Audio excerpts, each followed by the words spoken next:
And we welcome you inside Millett Hall here on the campus of Miami University in Oxford, Ohio. It is a Miami basketball doubleheader this Saturday afternoon. The first game, the Miami women's basketball team hosting the Akron Zips.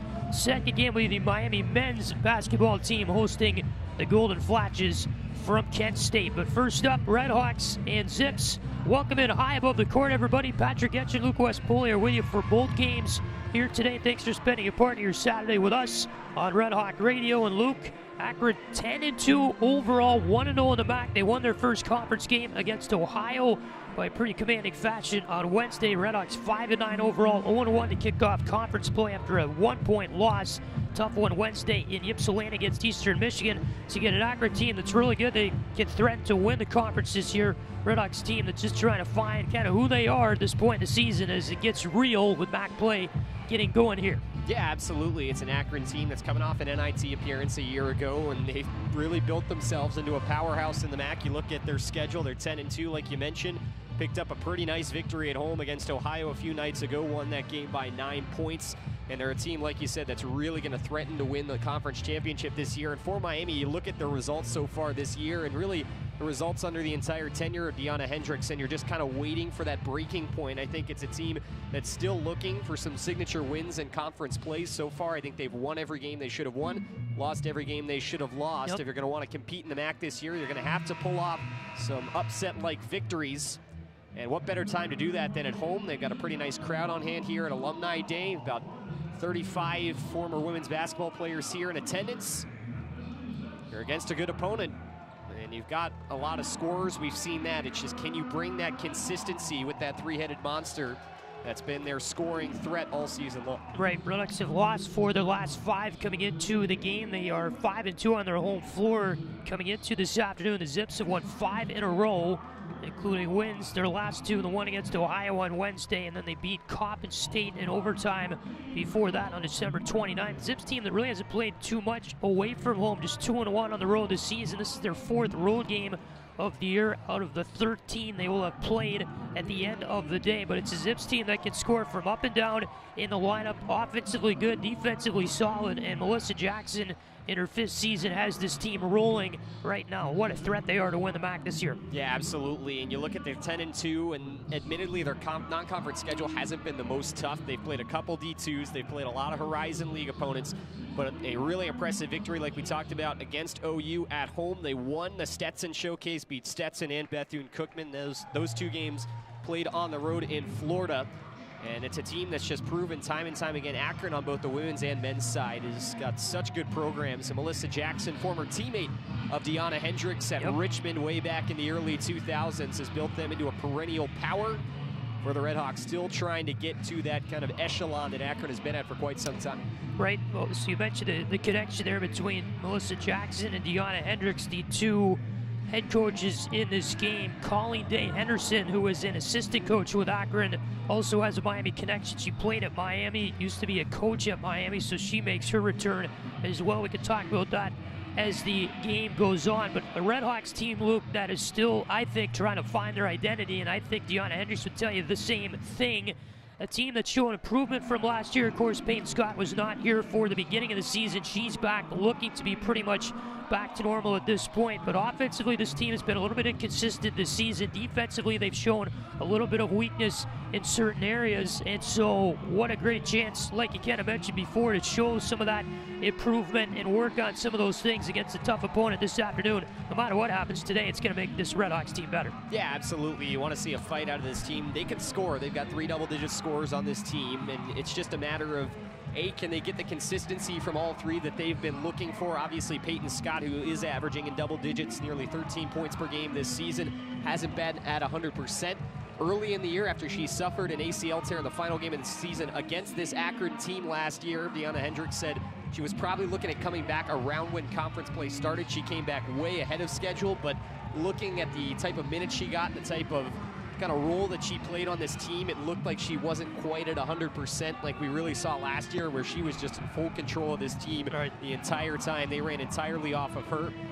So I think they're starting to look more towards her as this goes along. She's going to make her 9th start of the season and 12th appearance overall here this afternoon. And And for the RedHawks, like you said, defensively, they need to tighten up a little bit. They're a team that can score, but they give up a lot of points as well. But overall, you're just looking for a solid effort. You look in some of the losses, and they've just dug themselves in holes. They've fallen down in games very early. They've just kind of fallen flat on their face a couple of times this season and suffered some pretty bad losses. And so it's just about, can you start off with a good effort in the first quarter, find yourself in a game, and then once you're in the game, you got to compete for the final 30 minutes. Yep. And it's a team that's certainly capable. We're just yet to really see them put all the pieces together, I think. So, Right. You know, we talked about opportunities this entire Open, but that's really what this game is. Maddie Kloos is being awarded a game ball right now by Deanna Hendricks, her head coach, and David Saylor, the director of athletics at Miami. Now Peyton Scott's gonna go, and I'm not sure what Kloos got one for. She got it for the triple-double that she had in the game against Bradley. It was the second triple-double in school history. The last one, I believe, came in 1984, if I'm not mistaken. Okay. And another game ball being given to Peyton Scott. That Bradley game was crazy, the amount of milestones that were breaking. Peyton Scott hit one, Ivy Wolf hit one, and then Maddie Kloos had the triple-double. That was the best performance I've seen from a Miami women's team, though, in years. I mean, they were firing on all cylinders in that game. They won by almost 30 points. And you know, I've seen a lot of these games over the years, being around here. Yep. So the game balls are handed out. You mentioned a really good crowd on hand. It's probably the best crowd that I've seen at a women's game so far this season. Each side of the seats are full of a decent amount of people. This is what it typically looks like for a men's game, or even more on like one of those weeknights. So this is really good to see. Of course, I'm sure more people will come here as the doubleheader goes on this afternoon from Millett Hall. So Akron is wearing navy uniforms with gold name, gold number on the back. Akron across the front in gold, a gold number on the front of the uniform as well. RedHawks in their home white uniforms with the red number on the back, and the Miami across the front in red of the white uniform with the number on the front as well. RedHawks move right to left across your radio in the first quarter of play. The Zips will start Dominique Camp, Rachel Martindale, Molly Neitzel, Lane Farrell, and Reagan Bass. RedHawks go with Kloos, Morrow, Wolf, Scott, and Freeman, the starting five for the RedHawks this afternoon. So we get set and ready to go for basketball here today for a Millett RedHawks team that's back home for 2 games. This one against Akron, then they'll host Kent State on a Wednesday before hitting the road Saturday at Ball State. A Zips team that is on a little 2-game road trip per se. They are at Miami today. They will be at Eastern Michigan on Wednesday. Waiting for the signal to begin from the audience on ESPN3 this afternoon. And then we should be able to get going and ready to get this one tipped off. Patrick Geshan, Luke West Poley with you. Appreciate spending part of your Saturday with us. We'll be here all day for you with the women's game now and the Miami men's game following this one, slated tip at 3:30. The game is on. The opening tip is won by Akron as their center Reagan Bass won it back to the point guard Dominique Camp, and the Zip set up to our right on offense for the first time this afternoon. Our side goes the ball. Up top the key for Lane Farrell. Now up high on the right side it goes for Martindale. Outside the arc with 10 to shoot. Feeds it to the paint. Picked up there by Reagan Bass. But then Kloos got in the way and locked up Bass with a basketball. A jump ball is called, and a possession error with Miami. RedHawks get it 23 seconds in. Yeah, good interior defense for the RedHawks. You'd like to see them step in there a little more, and Maddie Kloos with a nice steal there forced the jump ball.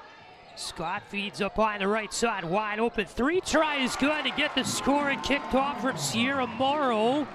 35% three-point shooter on the year. 3-0 RedHawks, 45 seconds in. Zips on offense will feed down low, and a foul is whistled as it was Martindale going to Bass on the right edge of the paint. Bass was contacted before getting the feed right side of the post area. Yeah, and that 3 for the RedHawks, I'm really not sure what Akron was looking for defensively. Morrow was wide open. She got that ball, and her defender, I should say, actually backed off on her closer to the basket, gave her more room to shoot. Pretty easy one for the RedHawks to start it off. Freeman got the foul. That's her first. Top of the key with the basketball is Bass. Feeds it to the near wing outside the arc. Martindale for Bass. Top of the key. Feeds it up high on the left side for Camp. Kind of bobbled it. Tipped off her hand. She got it back before the sideline. 8 to shoot for Akron. Camp around the screen. Feeds near wing. Wide open 3-try. Molly Neitzel. A little bit too far left and hard. Scott wide open for the rebound for the RedHawks over the timeline left wing. Wolf feeds Freeman. Scott top of the key with it. Goes to the right elbow on a dribble. The jumper too much. Offensive rebound. Freeman working left side of the post. And her shot attempt blocked by Neitzel with a strong right arm. Zips far side outside the arc. Farrell feeds it left side of the paint for Bass. Little jumper for the elbow. That one off the backboard too far left.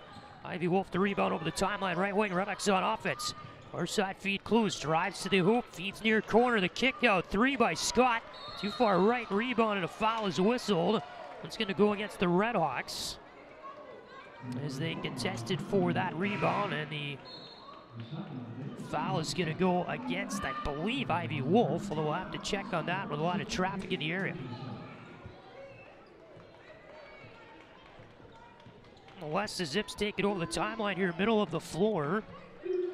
Carried ahead by Camp. Goes top the key with it for Reagan Bass. She will jump it, and air ball short from on the arc, top of the key.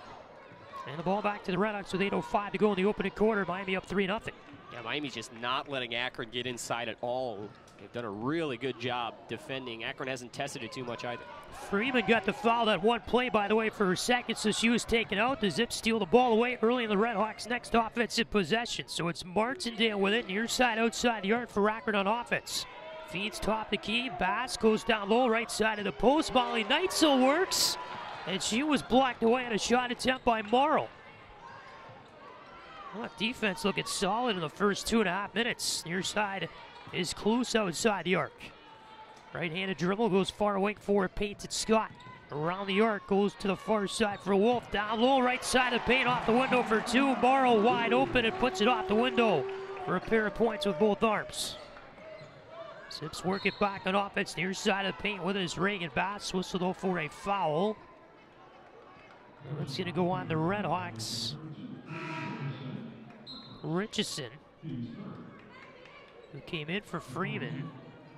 Morrow's going to go out for the RedHawks. Going to bring in Sydney Watkins. Zips will inbound near side of their baseline on the offensive end of the floor with 25 to shoot. 5-0 lead for Miami. Near wing in the corner with a basketball. Bass for Akron. Martindale with a top to key. Feeds down low, left side of the post.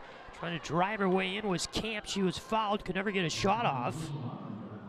Get the feed from the top of the key down the left side of the paint. RedHawks made contact with her.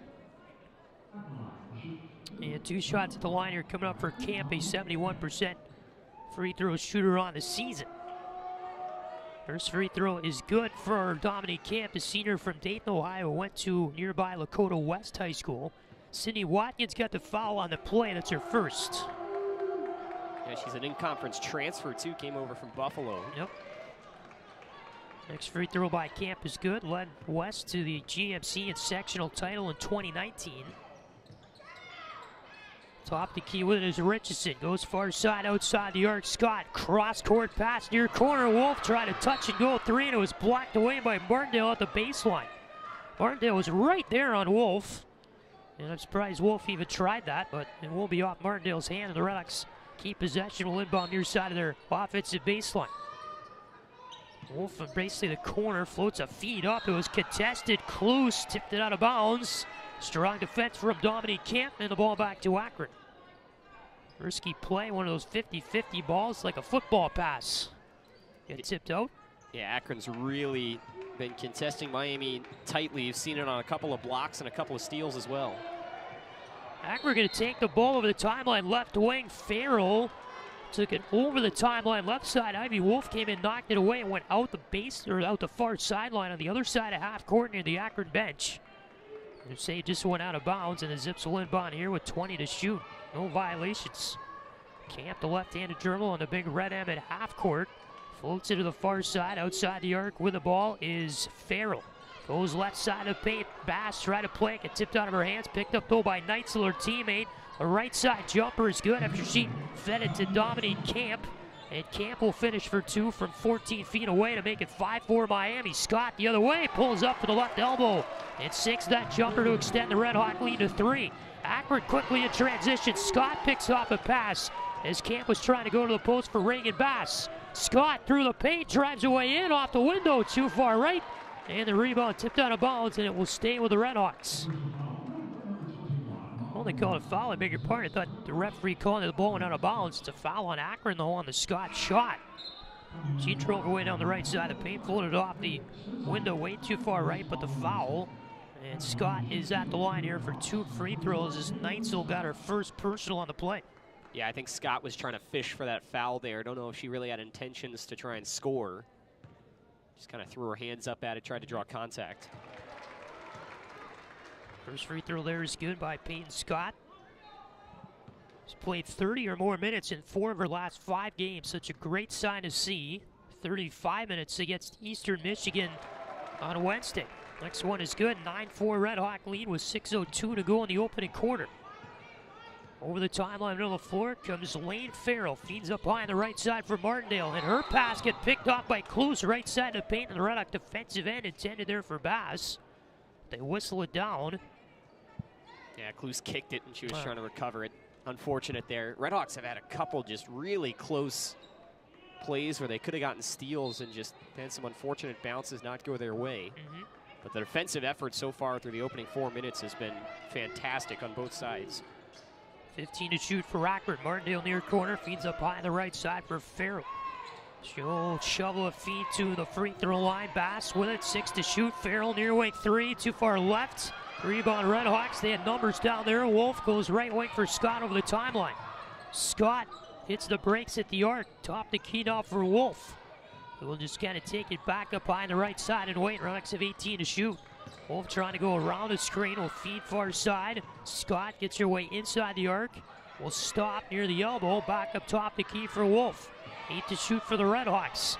Wolf got a screen from Richardson, moving around the arc in the right wing. 3 to shoot. Top the key 3. Cluse. A prayer shot too far right and too hard. It kicks off the iron out the near sideline, and Akron's going to get it back with 5:03 to go in the first. Yeah, Akron's finally started to close off in transition after a couple quick pull-ups from Peyton Scott, and that's forced the RedHawks to kind of set things up a little more. That time just had to settle for a bad shot late in the shot clock. Yep. Farrell outside the arc in the right wing for Akron. 4:50 to go in the opening quarter. Spin around move, and she got to the right side of the paint, floated it beautifully off the glass for 2 in the right arm against Cluse. RedHawks back the other way in a 9-6 game. Miami leads. Far side, Scott with a basketball, holds on with both arms, outside the arc, 4:35 to go in the first. Left wing 3-ball try, that's Richardson, it popped in and out. It's about as close as you can get to sending it through, but not. Akron back in transition with a rebound, left side of paint feed, Bass. Going up against Cluse, turns her back to the hoop and floats off a 2-hander in for 2. From 8 feet away, and it's 9-8 Miami. RedHawks in transition over the timeline, left wing, Wolf dances her way to the free throw line, and a pull-up is good. Back and forth we go inside Millett Hall, 11-8 Miami with 4 minutes to go in the first. Farrell tries a right wing 3, and it's good for Akron. She got a feed from the half-court area by Camp, and Farrell just sent it away and sunk it through. RedHawks in transition, Wolf, left side of the paint, gets it back outside Richardson. Top of the key, Cluse, far side, Scott, wide open, 3 is good for Peyton Scott. She will drain it. Left open there, a defensive miscue by Akron. 14-11 Miami with 3:35 to go in the first. Yeah, both teams making up for that lack of scoring in the opening minutes. Scott picks off a feed in front of the RedHawk bench. A breakaway to the hoop, and the layup is up and in for 2. 16-11 Miami as Peyton Scott has gone off the last few minutes. Farrell on the timeline, right wing for Akron. Feeds right side of the paint. Bass trying to pick up a feed, but she was fouled from behind by Richardson, who was blocking her. Or maybe they'll get Cluse, who is also in the area. We'll check on that, but we got our first media timeout of the game with 3:16 to go in the first quarter of play. What a game, what a pace we got going inside Millett right now. 16-11, the RedHawk lead, and this is Miami basketball on RedHawk Radio.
3:16 to go in the opening quarter. Miami 16, Akron 11. Patrick Geshan, Luke West, Poley back with you inside Millett Hall here tonight. Or this afternoon as game one of our men's and women's basketball doubleheader gets underway here today. You have free throws out of our timeout from the Zips, Reagan Bass. He will shoot 2 after the foul was whistled going into our timeout against Maddie Kloos for her first. And the opening free throw good by Bass, the sophomore from Strongsville, Ohio. Yeah, I think the fouls have really been the only kind of bulletin board material so far in this game for Deanna Hendricks. It's been pretty good other than that, but they've gotten a little over physical defensively at times. RedHawks have 5 as a team already. Akron has 1. 3:08 to go in the first quarter. RedHawks on offense after Bass made the second free throw to make it a 3-point RedHawk lead. Scott with it, top of the key, feeds far side Maddie Kloos. Goes right side of the elbow for Morrow, off the window, too hard, rebound Akron. Neitzel feeds over the timeline, right wing for Dominique Camp. Camp pulls up, free throw line, too much. Rebound for Scott, who pulls it down, just over the timeline, right wing for the RedHawks. In Scott, top of the key with the ball, feeds far side, outside the arc, Kloos, right side of the paint. Morrow will dance around and float it off the window for 2 with the left arm. 18-13, RedHawks, 2.5 to go in the first. Leading point getter is Scott for the RedHawks. So far with 9. Far side outside the arc is Stinson. Now they go to the corner, 3-ball, Akron left wing, and an air ball way too far right from Martindale. RedHawks the rebound, and Scott over the timeline right wing after getting it from Kloos. Kloos goes far side of the basketball, outside the arc in the right wing, drives her way through the MAC logo in the paint and floats it off the window for 2 with the left arm. Beautiful drive by Kloos, cross court, and then cut her way in to get 2 points. Farrell from the far side of the baseline, floats it out right wing for Camp outside the arc. Akron on offense, Martindale from the corner, goes cross court, far corner 3, pops in and out. Few bounces there off the hands of Farrell. RedHawks the rebound over the timeline, left wing is Scott. 1:38 to go in the first quarter. Scott feeds it back, here's Morrow. Goes down low with it, Richardson in the MAC logo, trying to go off the window for 2, could not. Reagan Bass with the rebound for Akron over the timeline. On the right wing comes Camp, who will float a bullet pass out of bounds. Too far right of the intended target, Neitzel down the court, and this will be a RedHawk inbound from their own baseline. Yeah, Akron's trying to go a little quick in transition right now, and it's worked out for them to some degree. I think what both teams have been able to set up in their defensive shape on their own end, it's been really difficult, and I think both coaches have wanted each side to get a little bit quicker in transition. That's how they've scored in this game, but sometimes you just get a little overzealous. A baseball pass there was way too far for the target. Top of the key with it is Ivy Wolf for the RedHawks, who lead by 7. 1:10 to go in the first quarter, 15 to shoot. Morrow outside the arc, drives her way right side of the paint, off the glass and in for 2 for Morrow. RedHawks doing a great job getting to the offensive hoop and finishing. Camp goes far side with it to the corner. Stewart a 3, another air ball too hard. Rebound is fought for by Kloos and Alexis Stewart. And they blow the play dead. I think it was a foul whistled on Kloos. Yeah, Kloos wanted either just a clean steal or a jump ball there, as the Miami bench erupted. But they're going to get her for a foul, and so that'll send Neitzel to the line. 54.6 to go in this first half of the game. It is a 9-point RedHawk lead, 22-13. The Zips are 1 for 7 from three-point land, 4 for 13 from the field so far in the game. And the first free throw will be sent off here by Molly Neitzel. Their Kloos got her second, and the first one is in and out, no good, from Molly Neitzel, senior from Rocky River, Ohio, near Cleveland. Double fingers and 4 straight for Neitzel coming in. Next free throw is good to make it 22-14 RedHawks. 50 seconds to go in the first quarter. A little bit of a press for Akron here. RedHawks will get it over the timeline, middle of the floor. Scott fed over to Chambers. Near wing outside the arc is Watkins. Chambers top the key with 18 to shoot. Floats off a 3-ball too hard. Rebound is corralled and grabbed by Stinson of Akron. And then a foul is whistled here against the Zips, as Stinson is trying to feed over left wing, and the Zips are trying to get out of their own end. Oh man, I don't know who got it. Yeah, Richardson might have gotten away with a little bit of an acting job there. She threw her head back. They feed the inbound to Scott, right wing up the hands of Wolf. She missed a jumper from 16 feet away short. Rebound went out of bounds. And the RedHawks will stay with it here. Yeah, as Akron was trying to drive up the floor, just saw Richardson trying to press her defender, or the ball carrier a little bit, just kind of threw her head back. Didn't look like there was a ton of contact, but enough, I guess. Wolf to Richardson on that inbound, going to the free throw line of the feed, and Richardson, the touch and go shot is good for 2. And it's 24-14 Miami. Top of the key with the basketball is Molly Neitzel around the arc in the right wing. Will try to feed it over there to Farrell. RedHawks got in the way and take it away, but a whistle for a kickball. Chambers and Wolf were in there trying to get in the way of the handoff to Farrell. And the kickball goes against Chambers, who's on the floor and knocked it with her foot. And the inbound comes here to Alexis Stewart of Akron. Shot clock is off. Zips have 10 seconds to go in the first quarter in the offensive end of the floor. Stinson goes to the far side for Neitzel outside the arc. Left elbow gets a shot off with 3 to go, and it spins and corrals its way into the hoop. And that'll do it for the first quarter of play here from Millett Hall this afternoon. Good end to the quarter there by the Akron Zips. They have work to do, Luke, after the opening 10 minutes of play. RedHawks take a 24-16 lead into this break, and it's a Miami team that's just kind of been more aggressive, more in your face in the game so far, and the Zips shooting pretty poorly from the field and are not getting the critical bounces they need for success so far in the game. Yeah, you can tell the emotions have been running high for Miami as they've been good defensively. They've been hitting their looks. They've done really well for themselves in creating their own shots. I think on both sides, something that's a little bit puzzling is that the ball movement hasn't necessarily opened up the best looks. It's been individual efforts. We see drives, we see moves across the paint that have really opened up, I think, the best looks for both teams. But you can just tell the intensity level for the RedHawks is really high right now. There's a lot of energy on their bench. There's a lot of physicality on the defensive side. I think they do need to dial that back just a little bit, as they haven't been able to kind of control the fouls, I think, as much as they've wanted to through the opening quarter. Maddie Kluse has 2 fouls, as does Amani Freeman. Freeman, who was really limited in minutes, only had 2 in that first quarter. She was also on and off the exercise bike over by the bench. Yeah. But for the RedHawks, yeah, you can certainly tell that they were well prepared for this game, as they came out flying in the opening quarter. But just got to make sure you stay off that foul trouble. And for Akron, just have to facilitate a little bit better. They're settling for shots. You know, they're trying to go at breakneck speed in transition like we referred to, but it's just not been as fine-tuned as I think they would have liked. They turned the ball over 5 times in that first quarter.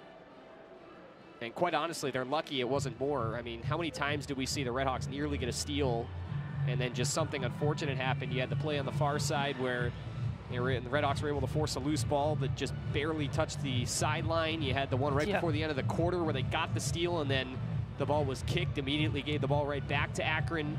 Had a couple fouls underneath the basket on rebounds that the RedHawks probably could have had if they not committed them. So it's just a little bit sloppy right now for Akron. That's why I think they've put themselves at such a deficit. But the discipline level for both teams, I think, has been something that both coaches will harp on during this break. Discipline in Miami's sense, meaning in the traditional sense of fouling, and discipline in Akron's sense, meaning playing the game a little bit more clean with their passing, being a little more crisp, and just taking care of the basketball, which they really did not do in the opening 10 minutes. Right. So I'm sure a lot of that stuff being talked about in the huddles right now, as the teams will come back out on the floor here to begin the second quarter play. RedHawks team that shot 10 for 20 from the field in that first quarter play. The Zips were 5 for 14, including 1 for 7 from three-point land. But you mentioned the fouls. RedHawks had 6 fouls as a team in that first quarter of play. The Zips had 2.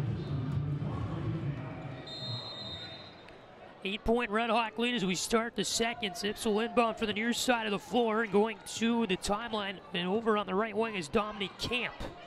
Near side, Farrell up high on the right side. Feeds top of the key with the basketball is Molly Neitzel. Goes to the far wing outside the arc. Dominique Camp with the ball. The right-handed dribble trying to float a feed down low to the post. Tipped off the arm of Watkins. And it was picked out of the air by Richardson. Watkins over the timeline, middle of the floor for the RedHawks. Feeds near corner. Chambers goes left side of the elbow there for Richardson. Up high on the left side, Ivy Wolf around the arc. With 16 to shoot, Wolf back top of the key. And her feed got picked off by Camp en route to Chambers. Camp breaks her way up the right wing and finishes the layup for 2 points to make it 24-18 Miami. Camp's been a big part of the offense for Akron in the game so far with 6 points. Lead the team. Wolf up high on the left side for Scott. 15 to shoot for the RedHawks. A minute into the second quarter. Wolf to the near corner, a feed to Wolf, tip and a bounce off the fingertips from the right hand of Dominique Camp, goes out the near corner, and it will be an inbound here for Miami with 8:55 to go in the second, with 9 to shoot in their offensive end of the floor from the near corner. Chambers will send this one in. Goes to Wolf up high on the left side. Chambers around the arc, floats it far wing for Watkins. Goes far corner. Here is Morrow with a jumper with 1 to shoot. That missed off the side of the backboard, the far side of it. Prayer shot, could not get it to go. Akron with the ball over the timeline, right wing. They'll go far side for a feed here to Stinson. Now left wing outside the arc is Camp. With the ball here with 8.5 to go in the second quarter. Camp jumper, free throw line, too much on it. Rebound RedHawks. And it's Morrow who feeds Wolf. Over the timeline here to the right wing. Chambers down low, a feed. Martindale picked it off there for Akron. She'll go over the timeline, middle of the floor. Feed down low. Farrell up and under moment. She gets it to go for the and one with 8:08 to go in the second.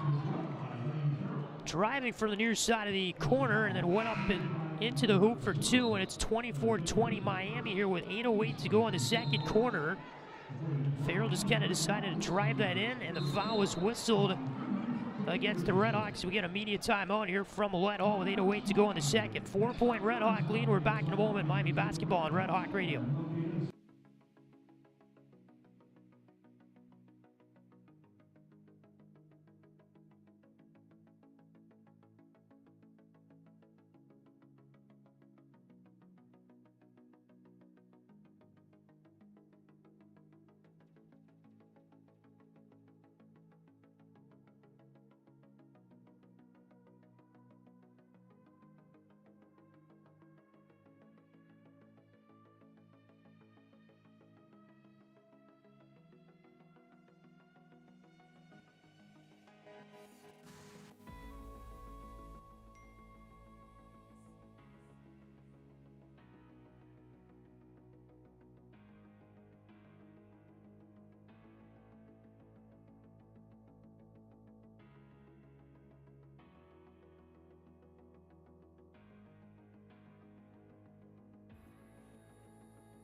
8:08 to go in the second quarter of play. They'll foul. The last play was against Claire Chambers for her first.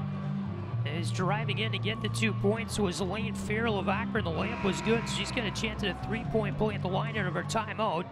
As Chambers made contact with her for her first personal foul going into the break. Yeah, go ahead. Really fortunate time for a timeout for right. Miami. I think they really needed it. So Farrell makes the free throw to finish it off. It's a 3-point Red Hawk lead, a little under 2 minutes into the second quarter of play. Wolf with the ball up behind the right side, feeds Cindy Watkins with it. Top the key for Miami. Goes far side for Ivy Wolf, back for Watkins. Top the key, feeds it to the near wing. Scott outside the arc. Goes free throw line here for Morrow. The jumper in and out with 7 to shoot. Offensive board though for Freeman, who will fire up right-handed hook shot. It's good for the MAC logo. She got it left side of the paint, went to the MAC logo, middle of the paint, and a right-handed hook shot in for 2. Lead extended to 26-21 Miami. Here's Camp over the timeline on the left wing. Fed it back for Farrell. Lane Farrell with the ball here, right side of the paint with a little shot, or a pass rather, to the left side of the paint, and it was finished off and picked up by Reagan Bass with 2 arms off the glass for 2. Scott up by on the right side for the RedHawks, gets to the elbow, feeds it to the middle of the floor, in the paint Morrow. Goes far side of the outside of the arc was Watkins, drives her way through the MAC logo, off the window too much, but was fouled with a left arm shot. As a few zips were in there on offense to make the play with 7:01 to go in the second quarter. A few zips on defense, I should say, and it was, well, it is Watkins to shoot free throws. Bass got the fouler first. In a 3-point game, first free throw is too far right off the hands of Watkins, who's a 71% free throw shooter on the season.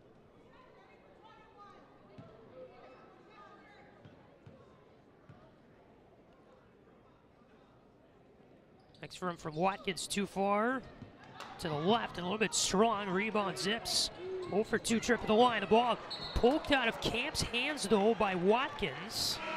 And goes out of bounds. Gonna stay with the zips. Good defensive play to mess up Camp's drive over the timeline on the right wing. And the RedHawks here are gonna regroup back in their defensive end with 6:55 to go in the second.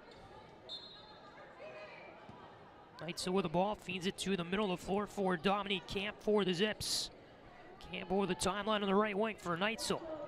Goes top the key with it for Lane Farrell. Drives away down the right side of the paint, off the window, too hard with the right arm. Richardson the rebound for Kloos. Over the timeline, left wing for the RedHawks. Kloos drives her way left side of the paint, hits the brakes. Kicks it to the near wing for Wolf. Top the key, Richardson a 3, too far left. Rebound is picked up by the Zips. Farrell will take it over the timeline here in the right wing with 6.5 to go in the second. Farrell top the key with the basketball, feeds far side for Camp from the corner. Drives her way left side of the paint, back far wing. Farrell from the corner, the 3 is good, wide open. As Kloos kind of left her alone, the Zips read it. And it's a tie game now at 26 apiece with that 3 bucket. Top of the key is Scott. Inside the arc, to back out for the RedHawks. 6:03 to go in the second, knotted up at 26. Kloos outside the arc, right wing, feeds it to Richardson. Your corner now, a 3-ball. Wolf, yes sir! Much needed for the RedHawks as Wolf drains the 3. She was open on the left side. 29-26.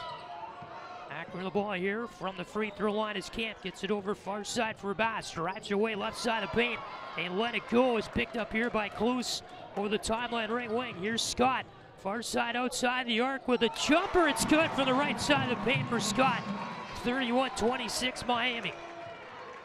Yeah, Akron hasn't led, and just as they tied this one up, something flipped in Miami's heads. That's probably the best sequence we've seen in this second quarter. Outside the arc is Farrell, left side of the paint. Kicks in your corner, 3-ball, too strong. Off the hands of Martindale and Kloos. Over the timeline, middle of the floor for the RedHawks. Near wing feed Scott to the corner for Wolf. Drives away left side of the paint. Scott got the feed right wing and put it off the glass for 2 on the right arm. The RedHawks getting all over the Akron defense. And a timeout Zips with 5:02 to go in the second. 33-26 Miami. The RedHawks have opened up a little 7-0 run here, Luke, in the last minute and a half or so. And a Miami team that the great sign is consistently finding holes in the Zips defensive end of the floor from the start of the game until now. Yeah, lapsed off just a little bit. That allowed Akron to get back in the game. I think you've seen what a couple miscues can do. Miami turned the ball over a couple times at the beginning of this quarter, and just like that, a 10-point deficit was entirely erased. But fortunately for the RedHawks, they got a big three-pointer from Ivy Wolf that really spurred up the offense again. Wolf with a great find there to put it in for Peyton Scott. Got the ball through a really tight spot. Scott's now got 13 points to lead all scorers in the game. The RedHawks out to a pretty sizable lead once again as we approach the midway mark of quarter number 2. Yep. Over the timeline on the right wing for Akron is a new player in the game, Tomala Thorpe. Far side outside the arc feed to Martindale. Left side of the paint for Reagan Bass. Right-handed dribble to the near wing for Farrell. Lane Farrell goes top the key with it. Neitzel has the ball for Akron. Farrell right side outside the arc with 6 to shoot. Back up top the key for Neitzel. Down to the MAC logo in the paint for Bass. Rebound. Or not. She never did shoot it. She acted like she was going to shoot it, get tipped out of her hands. Was picked up by Thorpe, but the shot clock ran out, and the RedHawks going to get it on the violation from that. Yeah, the RedHawks are fortunate there. They almost actually got possession of that ball in traffic, and it would have been really tough. Katie Richardson was in there to get out of that. Yeah. And it was late in the shot clock, so instead they just kind of let go, let Akron pick it back up. There was no time left, and they get the ball back as a result. Weird sequence. Down low to the inside the arc area, right side of feet of Freeman. She got stripped away. They fight for it on the floor, and a whistle here for a foul. I believe it's on the RedHawks for a shove. Yeah, the official originally signaled that it would be not a jump ball in Miami basketball, which can consider rather weird, but they'll give it now back to Akron. 2-on-2 kind of football fumble for it, and the Zips come away with a foul. I think they got Scott. We'll see. So here is a foul on the RedHawks again. With the ball is Farrell up on the right side for Akron to the offensive end. RedHawks get another foul from that. Yeah, so Scott got the foul to give the ball back to Akron. And I think that time Freeman was whistled. Yeah, they just come in bunches for the RedHawks. It seems like they're very streaky. They've played good basketball and then they haven't. And when they haven't, it's been turnovers on the offensive side and fouls on the defensive side. You're going to see another one. So Scott actually got those 2 fouls. She got the last one as well. And another foul now in Miami. So Scott is 2. Yeah. Zips inbound the ball to the near half court. Another RedHawk foul. Watkins going to get her second. Just a careless foul there, too. So there's 3 fouls in about, what, not even 10 seconds. This one is passed out of bounds by the Zips. Easy error by Neitzel, just put it into the RedHawk bench thinking somebody was over there, but there was nobody home. And with 3:58 to go in the second quarter, the RedHawks get the inbound here from their bench on the far sideline. And it'll be Morrow to toss it in here for Wolf over the timeline on the floor for the RedHawks. 3:53 to go in the second quarter play. Miami up 33-26. Wolf feeds to the right elbow for Richardson. Give and go there with Chambers. And a whistle for an offensive foul on the RedHawks. Contact away from the ball. There's 4 fouls in a 20-second span. Yeah, things just never seem to go perfectly. I think if you took the first 4 minutes of this game and spanned it out the entire first half, there wouldn't be a lot to talk about in the locker room, but things have kind of devolved since then on both sides. Farrell dishes back here for Bass. 3 ball too far right. Rebound is tipped out of bounds. Wolf was in there with Thorpe. Watkins coming back in. The ball's going to stay with Akron here with 3:28 to go in the second.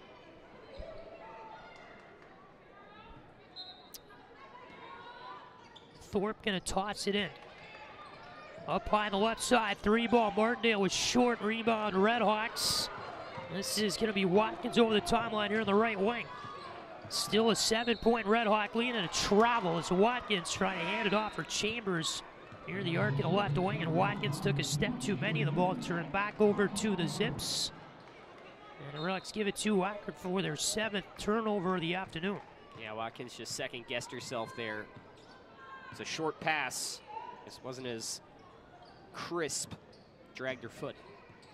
Top of the key with the basketball here is Bass for Akron. Near wing Farrell holds on with both arms outside the arc. Gives it top of the key for Dominique Camp. Holds it above her head with both arms. Goes far wing Martindale. Now far corner. Three ball is good off the hands of Molly Neitzel. Huge bucket for Akron. The lead now 4 for the RedHawks with 2:45 to go in the second. Wolf over the timeline here on the right wing. Will feed it to the far side. Chambers outside the arc. Back up high here for Ivy Wolf. Near wing outside the arc. Watkins with the right-handed dribble. Wolf top the key. Returns to Watkins. Left wing is Richardson from the elbow. Watkins drives away baseline. Far side Chambers. Wide open three is short. Rebound pretty much uncontested for by Farrell of Akron over the timeline here on the right wing. Farrell goes outside the arc on the left side. Dances her way to the right side of paint. Now a beautiful pass and an up and under look there by Camp, who finishes wide open to the post. 33-31. He zips now a little bit of a 5-0 run. Right side of the elbow with it there is Morrow. Goes right wing. A three ball by Wolf. Well short. An air ball. They fight for the rebound. It goes out the baseline. He had Farrell in there for Akron with the RedHawks' Katie Richardson. They kind of tied up in a football fumble. It dribbled its way out of bounds. Going to stay with the RedHawks. Everybody's going to get up okay from this. And the inbound's going to come from Ivy Wolf, far side of her baseline on the offensive end of the floor with a 1:54 to go in the second. RedHawks have 14 to shoot. Yeah, you need a bucket here. If not for Deanna Hendricks, you might be calling your first time out at the next chance you get.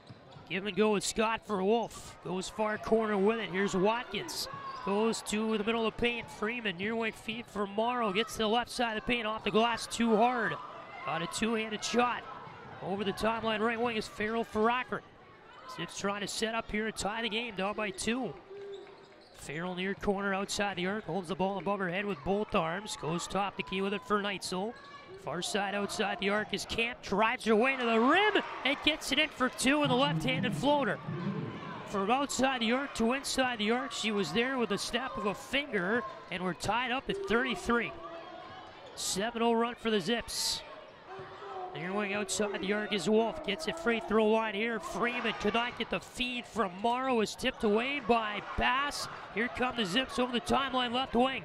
Camp on the left side of the paint. Was fouled by Wolf going down the floor. Or do they say it's an offensive violation? It is an offensive foul. Akron bench none too happy. Ivy Wolf was just barely outside the restricted area there. But good presence because she was backtracking and managed to set her feet right before that contact came in. The RedHawks are going to play this straight up. No timeout from Deanna Hendricks. 23 to shoot. 52 to go in the second quarter. Near wing outside the arc. Scott feeds it down low left side of the paint. Got tipped off the hand of Freeman out of bounds. There's an offensive foul. The RedHawks still in the process, they say. And now the players recognize that, move over to the other end of the floor. I don't know who got that. Yeah, I think it was Freeman who touched that ball because she gave kind of a push-off to get a little bit of space. And in doing that, kind of moved in the opposite direction of the ball and reached out. That was why she wasn't able to secure it. But regardless of whether or not she got the ball, it's still an offensive foul. Freeman did get it, her third. 33-33, 38 to go in the second quarter. And wide open, they rolled the red carpet out. Camp could not get it to go on the right arm. A rebound and a putback is good by Reagan Bass in the post. As the RedHawks kind of fell asleep there, and Bass was fouled for the and one as well. She'll go to the line for a chance at a three-point play. RedHawks allowed Camp to drive her way across court to the rack, pretty much unopposed. Her shot was no good. Bass there to follow up and was fouled on the putback. She'll finish the free throw for the three-point play. Richardson got her second on the play. So the 28 to shoot, 30 seconds to go in the second quarter. RedHawks will have to use the shot clock here with about a 3-second difference. They trail now by 3 to Akron. Far side outside the arc is close. Goes near wing outside the arc for Payne Scott. Left side, back for a 3, try by Kluse. Right wing is good from downtown. Nothing but net from Kluse. Tie game at 36. Shot clock off, 5 to go in the second quarter. Martindale, 3-ball, right wing. Akron, no good. Rebound for Close. Will bring it down and flip a shot from half court well short. And that'll do it for the first half of the basketball game this afternoon. The Miami RedHawks tied with the Akron Zips after 20 minutes, 36-36. It is a fight.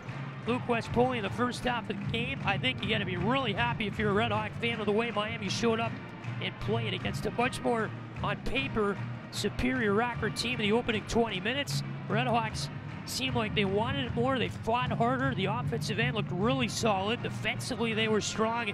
And a lot of times when they needed to be, only thing is kind of a lot of fouls, though, in that first half. But to me, you're going to be really, really happy if you're Deanna Hendricks, the way this Red Hawks team performed in the first 20. Yeah, absolutely. Really, really good opening 20 minutes from the RedHawks. But the thing is, you're better than Akron. You're playing better than Akron as a team for probably about 15 of those first 20 minutes, and you find yourselves in a tie game. I mean, we saw two stretches for the RedHawks, once early in the second quarter and once late, where they kind of took their foot off the gas a little bit, and just like that, Akron was right back in the game. Akron took their first lead with just 13 seconds left in the quarter. And luckily for Miami, that three they got at the end from Maddie Klus is huge, because you got the possession arrow for the RedHawks. You talked about those fouls, and I think that makes it all the more important to play with the lead going into the second half. And, you know, it sucks that you've relinquished it twice, but you're going to have a chance to take the lead right out of halftime. You think about the foul trouble for the RedHawks right now. Freeman's got 3, Klus has 2, Watkins has 2, Richardson has 2, Scott has 2. I mean, it's all over the place. And you think about the after effects that can have down the stretch. If you find yourselves down in this game and you're going to have to foul, things could get disastrous if you're going to have to start picking those up over and over and over again.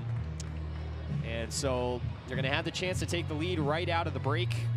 And I think a positive, again, that you can take out of this for Deanna Hendricks is whenever her team has had a chance so far this afternoon to kind of settle down, whether it be in a timeout or at the end of a quarter, and kind of get those adjustments in, they've been pretty good. Coming out of the timeouts, they've put together runs after dropping 2 pretty heavy leads. They were able to go back on runs of their own to take them back once again. Dropped a lead at the end of the second quarter. Now you got a chance to come right back out with possession. You got the arrow. Interesting for the RedHawks, they changed up their defensive look a little bit in that second quarter after pretty much shutting down Akron completely in that opening quarter. Zips really struggled to shoot the ball. And instead for Miami, they positioned less players inside and kind of dotted them around the arc a little more. And I think that actually allowed Akron to get up better looks. Akron's now shooting 45% from the field, which is not necessarily something that the RedHawks would have liked to see given how badly they shot the ball in the opening quarter. But regardless for the RedHawks, I think your physicality on the defensive end has been good. It needs to be dialed back a little bit like we talked about because of the fouling, but they're really competing very hard, and I think that's certainly evident. You're right in the game against one of the best teams in the conference. And that, to me, is what matters more than any other aspect if you're a Miami fan, the fact that they are showing consistency and competing hard, which they for sure did that in the first 20. The fact is, or the question is, can they continue that in the second 20 minutes of the game? But you got to be really happy if you're a Red Hawk fan by the Miami team's performance in that first half of the basketball game, and a 36-36 tie with the Akron Zips. We are going to take a break for halftime. We'll be back with you in about 10 minutes or so for the second half of the game. And stick around because it's going to be a really good second half of this game. Two teams fighting and wanting this win this afternoon in game 1 of our doubleheader. 36-all the score at the half, and we're back in moments. This is Miami basketball on Red Hawk Radio.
36-36 the score as we get our third quarter underway here from inside Millett Hall. Patrick Geshan, Luke West Poley with you high above the court in the roof. And a RedHawks team, Luke, for those just joining us, that put together a really solid first half of play in this game. Offensively, they were really strong, finding ways to get the ball to the hoop. Defensively, making Akron work for everything they had. Fouls were a little bit of an issue, though, for the RedHawks in that opening half of play, but the Miami team that's going to be really happy with the way they play, and an Akron team that's going to kind of start this second half on their heels, per se. They're going to figure out a way to kind of get their groove and their impact back in this game. I feel like the RedHawks have had the floor tilted in their direction for the entire 20 minutes up to this point. Yeah. You know, Akron played from behind that entire first quarter, which I don't think, or that entire first half, I should say, which I don't think was something that they expected to do. They only led a couple of times in that opening half, and for 21 total seconds of game time. And so it's been odd. It's been kind of a marathon for Miami and a sprint for Akron to get to this point. We talked about in the closing up on that first half, the RedHawks, you know, they spent over a number of minutes time building up a lead, and then Akron would just completely erase it within a couple of possessions. Both teams need to take care of the ball a little bit better. Akron had 10 turnovers in the opening half. Miami had 9. And both teams, I think, would like to shoot the three a little bit better as well. They did that towards the end of that first half. We saw a couple of three-pointers from each team in the final minute. Got us to where we are. But for the RedHawks, they're scoring. Question is, offensively, can they keep this up? And defensively, can they limit those miscues and be physical without being overzealous? We'll find out. Scott with the ball up top to keep the RedHawks. Move left to right across your radio in the second half of the game. Fed it down low to the post, and Freeman cannot finish left side of the post. Flip the layup over the hoop. Here comes coast to coast, the zips, and into the bucket and one for Dominique Camp, who took it from her own end of the floor down the right side of the paint and the offensive end and off the window for two with the right arm. For the and one, and get stuff going here in this third quarter offensively for each team. 23 seconds in with the right-handed layup. Well, they say no basket. I'm sorry, late call there. Referee just made it. And the first free throw is no good for two trips, or two shots at the line here, rather, for the Zips and Dominique Camp. I don't think we still know who got the foul yet. Next one is good from Camp. 38-36, the Zip lead. They feed it over the timeline here in the left wing. Scott with the ball, cross-court feed for Wolf. On the right side up high.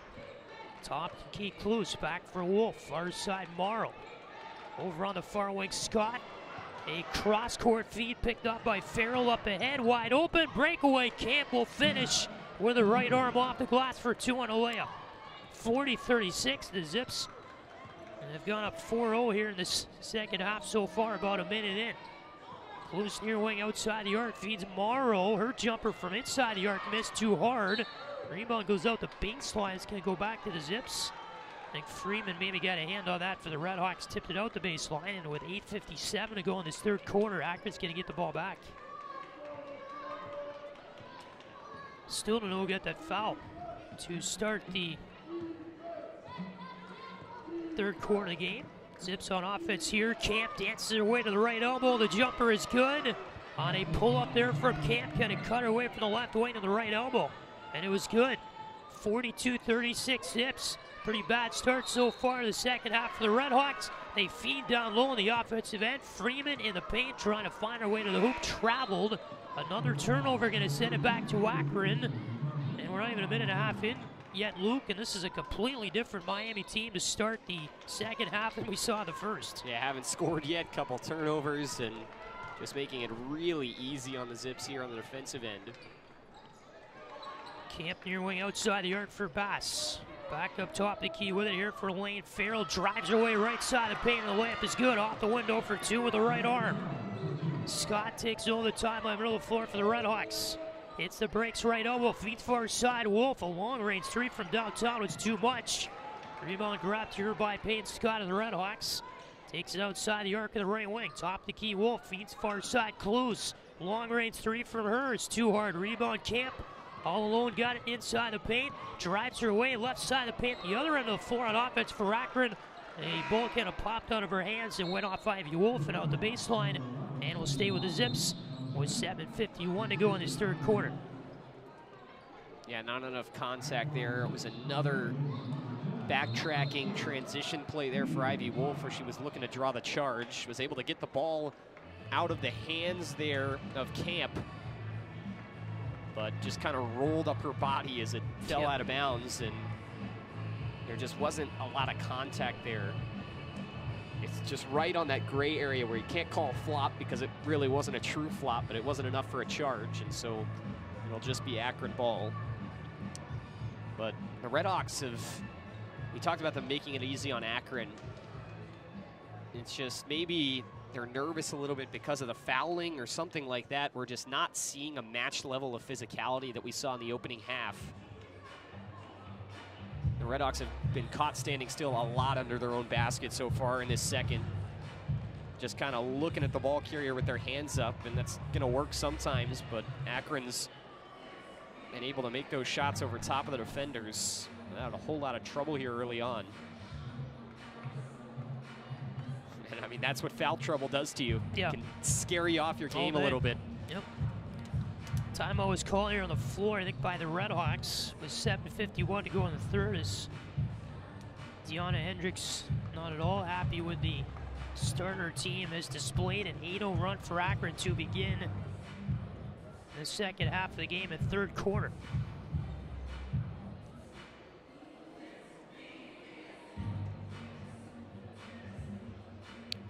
So we're up in the catwalk here at Millett Hall as the timeout continues. Looking down at the crowd, pretty good one. I'm impressed for this Saturday doubleheader.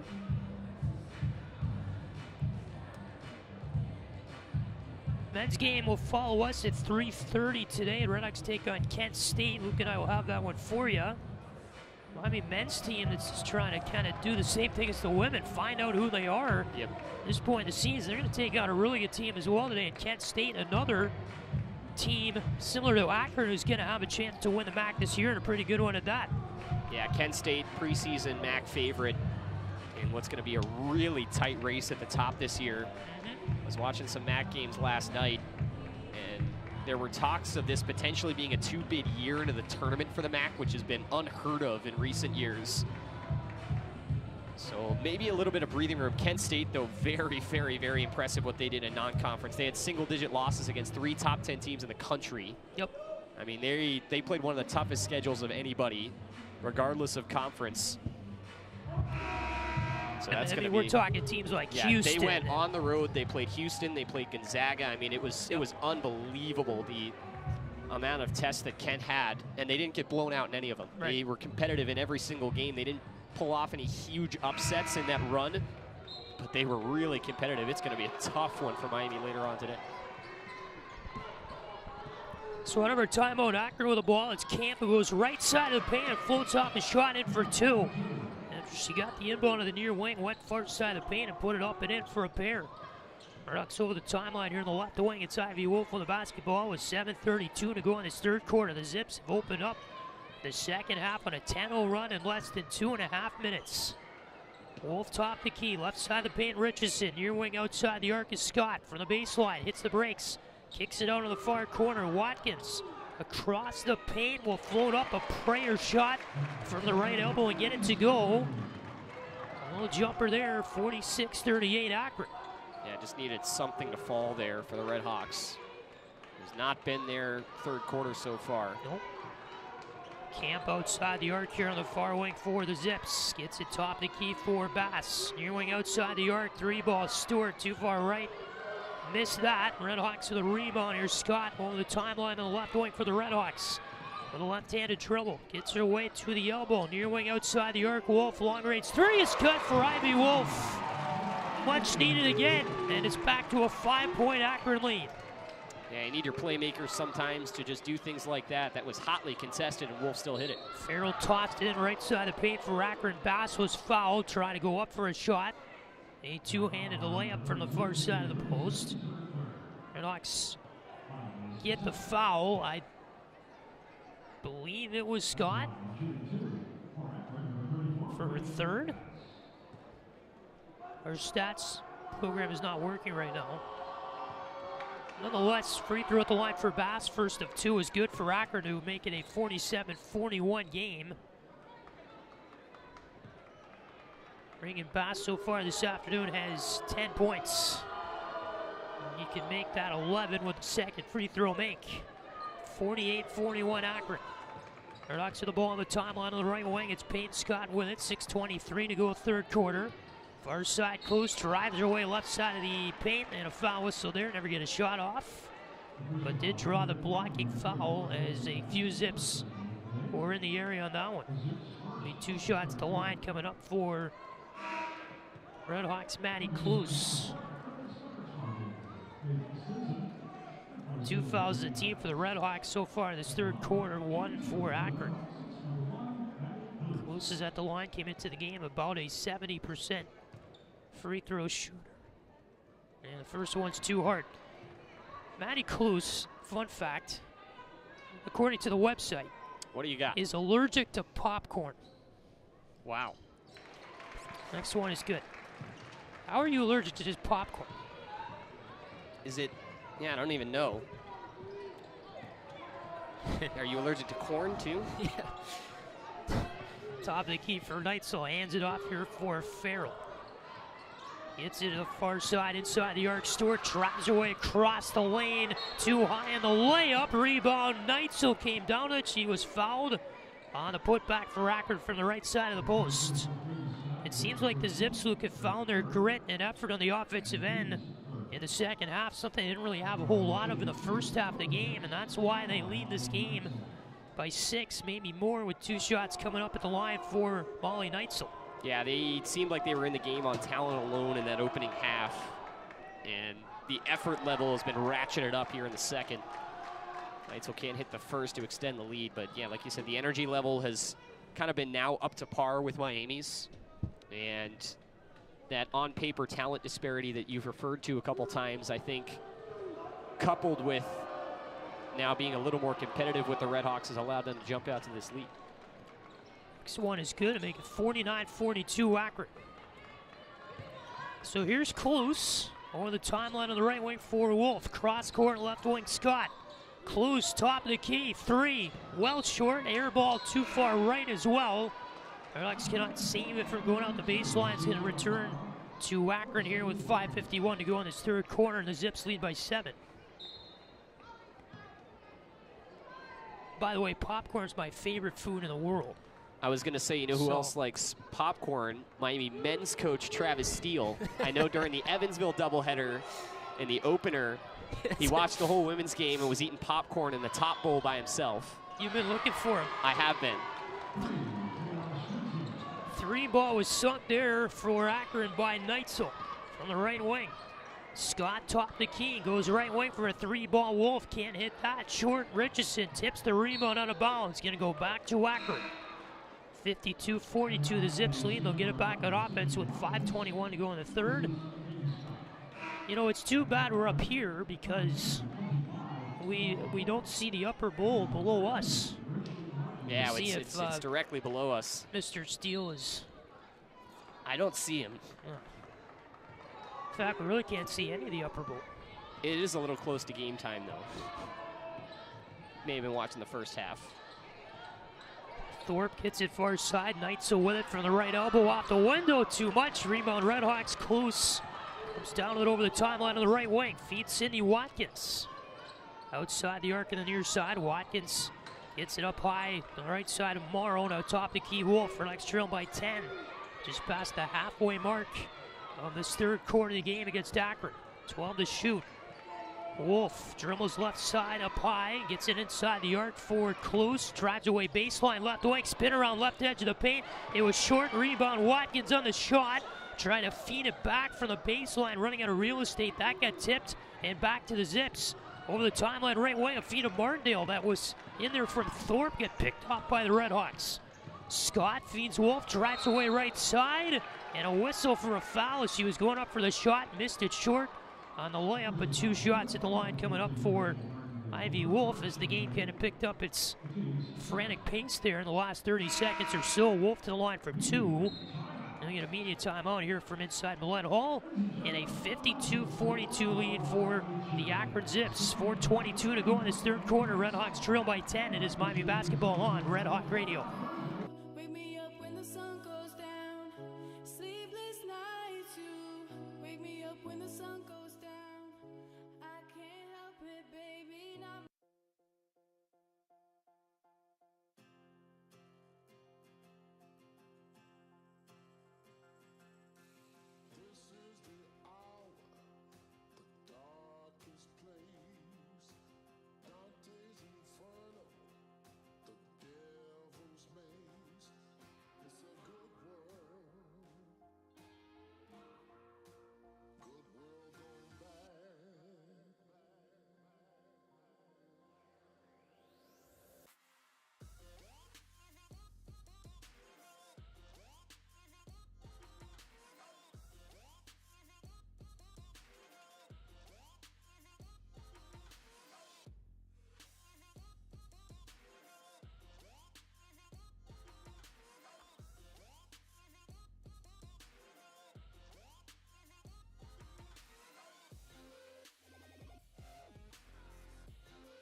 Ivy Wolf with free throws out of her timeout. First one is good from her, number 4 in white. With 4:22 to go in the third. Patrick Geshan, Luke West Poley with you high above the court.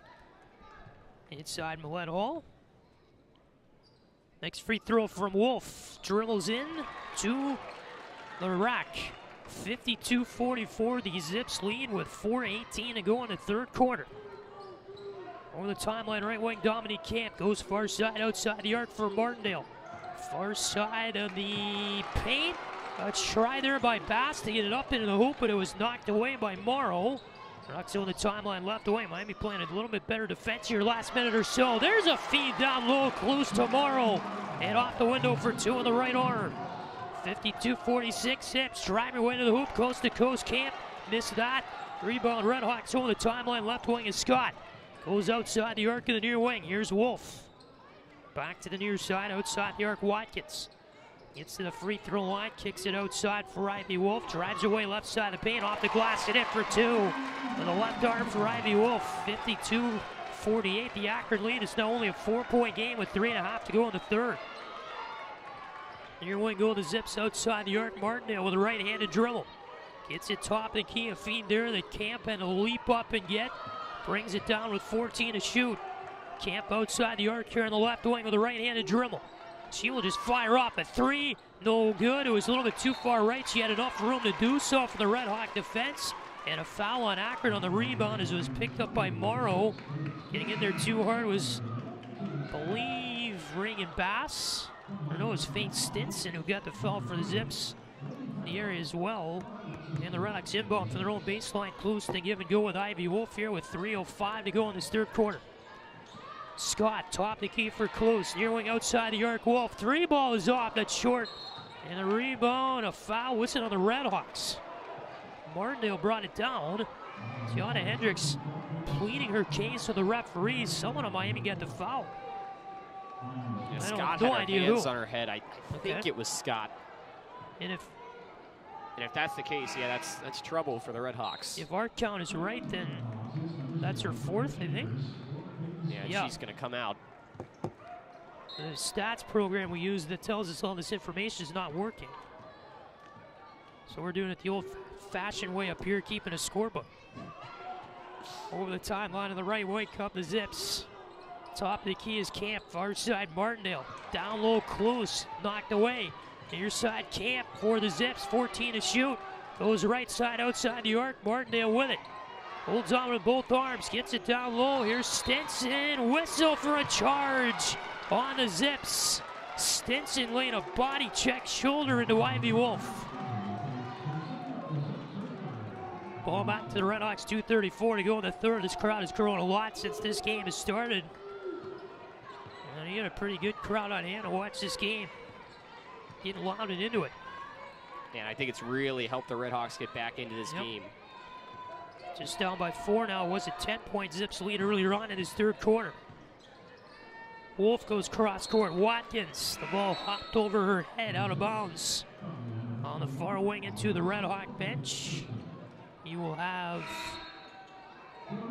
the Zips inbound in front of the RedHawk bench, far side of the floor to our right. And they're moving right to left in this third quarter. Knights will inbounds here to Farrell. The RedHawks will play defense as over the timeline middle of the floor comes Farrell. Feeds far side here for Martindale. Back for Farrell, near wing outside the arc for the Zips. Left-handed dribble, gets it top of the key with the basketball. Martindale walked 3 on the way. Too hard, rebound picked up here by Neitzel. She'll corral it down for the Zips on offense. Outside the arc of the right wing is Dominique Camp with 1:50 left in his third quarter. Near wing is Martindale to the corner. Here's Farrell driving away up and under. Move too much on that. He missed it and will go out of bounds off of Akron. A lot of traffic there was under the hoop. The shot was missed by Farrell. It popped out, I believe, off an Akron foot and out of bounds. RedHawks will inbound here from their own baseline as Wolf will give and go here with Matty Klus. Watkins with it far away for the RedHawks. Near half court, Klus back for Watkins. Top the key, Klus. Near wing Wolf with the ball. 14 to shoot for the RedHawks. 1:25 to go in this third quarter. Wolf far side there for Watkins. Give and go with Richardson. Watkins near corner. Chambers right side of the paint. Jumper there by Klus. Too hard. And the rebound picked up by Farrell of Akron over the timeline here on the left wing. Farrell with a left-handed dribble. Top of the key there for Neitzel. Far side outside the arc, Dominique Camp with 1:03 to go in this third quarter. Farrell up high on the left side with it. 4-point Akron lead. 12 on the shot clock. Martindale feeds it far side for Farrell. Down low right side of paint, Bass turns her back to the hoop, off the glass, in for 2. Stayed with it on Richardson in the post. 6-point Akron lead. And Klus back the other way for the RedHawks, get a feet ahead. And was fouled, started to drive her way up the right wing from outside the arc to inside. Klus has 2 shots at the line coming up. In a 54-48 Akron lead. Klus to the line for 2. Thank God our stats program is back up. No longer have to do it the old-fashioned way. Keep it by hand. 6 points of the night for Klus. Make it 7 with the first free throw and make it a 54-49 Zip lead. I don't know how the guys did it back in the 60s and 80s when no computers. Hard to believe on that last chaotic sequence as the second free throw falls that there was no scoring until those last 2 possessions. I mean, it was up and down the floor. Klus made the second free throw, 54-50 the Akron lead. 35 to go in this third quarter, 35 seconds. Timeline left wing is Camp for Akron. Feeds left side of the elbow when the ball is Neitzel. Drives away McLogue with a paint. Floats it off the window too hard. Rebound RedHawks, but a feed by Chambers. Get tipped out of bounds en route to Kloos. Off the hand of Bass will go out the baseline. And the RedHawks will inbound here on their own baseline of the floor to our left with 22.3 seconds to go in the third quarter. And the shot clock is off. RedHawks trail by 4. Left wing with it outside the arc, Watkins, the offensive end for the RedHawks. With the right-handed dribble, gets it to the free throw line. Kloos down the right side of paint. A right-handed layup was missed over the hoop. The rebound picked up by Neitzel. She got tied up there by Watkins. And they whistle a jump ball. The possession here with Akron. They're going to get it here with 6.2 seconds to go from their own baseline in this third quarter with the shot clock off. That's going to give Miami possession as well, coming up in the fourth. Camp over the timeline, right wing, 3 to go. Gets to the arc, floats it over. Martindale, long range, 3, too far left of the buzzer. And that will do it for the third quarter of play from inside Millett Hall. So we started the third quarter with a game tied at 36. The score is now Akron 54, Miami 50. And your takeaways, Luke, for that 10-minute section we just watched. RedHawks team that was really flat to start the third quarter, kind of found their groove back in the latter part of it. A Zips team that played a pretty good, solid third quarter, but this is still anybody's game with a 4-point margin going into the final frame. Yeah, I think this was nearly identical to the second quarter. Akron came out with a relatively strong start. But I think what impressed me most for the RedHawks was their ability to get back into this game. We did not see them trail by more than one possession at all in that opening half. And then we saw them fall down by as much as 10 here in the third quarter, and they were able to cut it down. Now here to 4. I don't love that look they got at the end when they were holding for what could have been the final shot from Maddie Kloos, but things just turned out to be fine for the RedHawks because they were able to fight for that jump ball and the rebound, and that's going to give them the arrow back to start the fourth quarter with possession. Yeah, it wasn't a great look. She just came across and just kind of threw it at the basket.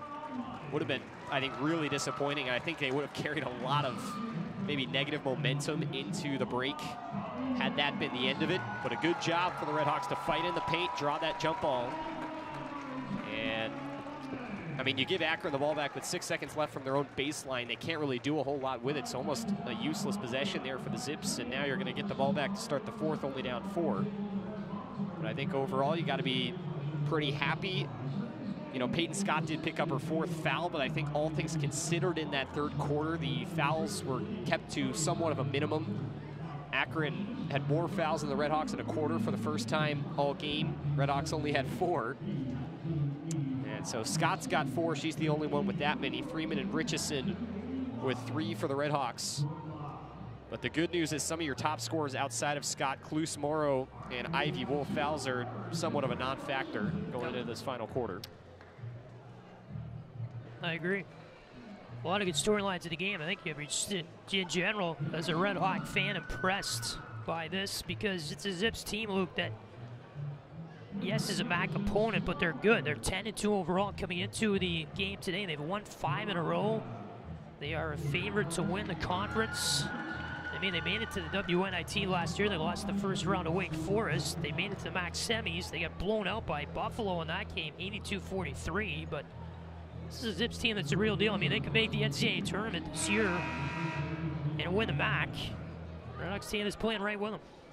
Yeah, all you want to see in conference play is to just compete. As long as you're in the mix, then things are good. And for the RedHawks, I think you can certainly say that about this team, but 10 minutes to go, trailing. See what they can do in the final quarter of play. Yep. The RedHawks move left to right on offense here in this fourth quarter. Ivy Wolf with the ball, top the key after the inbound to start it. Near wing outside the arc is Maddie Kloos for the RedHawks. Back up top here for Ivy Wolf. Gets to the left side of the elbow. Cross-court feed near corner. A 3 ball is good by Morrow. What a way to start the fourth, and it's a 1-point game. 54-53, the Zip lead. Low scoring game too, really. Yep. In general. Defense has been good. Farrell left wing wide open for a 3. Too far right. Rebound RedHawks. Chambers hands off to Wolf. Over the timeline, middle of the floor. Wolf near wing outside the arc with a basketball. Gets it over on the far side. Chambers with a left-handed dribble outside the arc. Wolf up high left side with it for the RedHawks. And she tried to feed it over to Chambers, who was 2 feet away, already starting to sprint to the hoop. But the ball went out of bounds in the RedHawk bench on a miscommunication there. Zips will get it back on the turnover, and they'll take it over the timeline here in the right wing. It is Camp.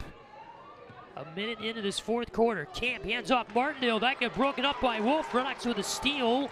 Chambers got it. They give and go there with Morrow. Over the timeline to the floor. Wolf with a shot. They get tipped away by Neitzel, but picked up by the RedHawks. Close under the hoop. Puts it up and one. Scott's shot was tipped by Neitzel. The RedHawks came in and picked up the loose ball. Close took it under the hoop. Flung up a shot with the right arm on the far side of the post, and the foul is whistled against the Zips. Chance for a 3-point play for Miami. Close to the line with 8:43 to go in the fourth. The RedHawks now lead this game, Luke, by 1 point, 55-54. And you got an injured Zip on the floor under the Akron hoop. That is Reagan Bass, and the trainer will have to come out and tend to her.